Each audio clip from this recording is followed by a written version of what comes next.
ब्रह्मचर्य क्या है, इसे समझना आवश्यक है। ब्रह्मचर्य का अर्थ सेक्स से दूर भागना नहीं है। एक अर्थ तो यह है जो मनुष्य ब्रह्मा में विचरण करता है वह ब्रह्मचारी है। अब ब्रह्मा में विचरण करने वाला व्यक्ति सांसारिक पहलू में अपने आप को व्यतीत नहीं करेगा। ब्रह्मचर्य का एक वृहद स्वरूप है। इस प्रश्न से संभावित यदि चर्चा करें तो यह तथ्य सामने आते हैं। मनुष्य योनि में जन्म लिया है तो मनुष्य के आचरणों का पालन तो करना पड़ेगा। भगवान राम और कृष्ण ने भी किया, उनकी भी संतानें हुई।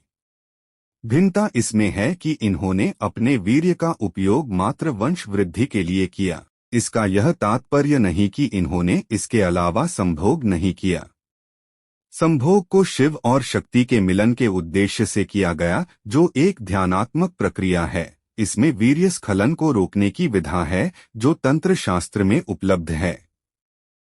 वीर्य को क्यों सजो के रखना चाहिए? वीर्य में आपके कई जन्मों के संस्कार मौजूद है जो आधुनिक विज्ञान की दृष्टि से जेनेटिक मैपिंग की तरह उपलब्ध है। आत्मा में तो पूरा ज्ञान आपकी सभी जन्मों से प्राप्त किया निहित है।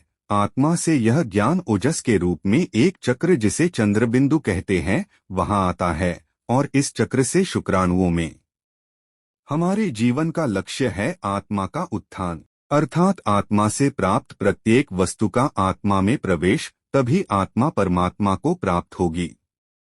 इसलिए मनुष्य प्रवृत्ति का पालन करते हुए यदि वीर्य का स्खलन नहीं होगा तो ओजस बना रहेगा। व्यक्ति जितना आत्मा के समीप रहेगा उतना ही पावरफुल रहेगा।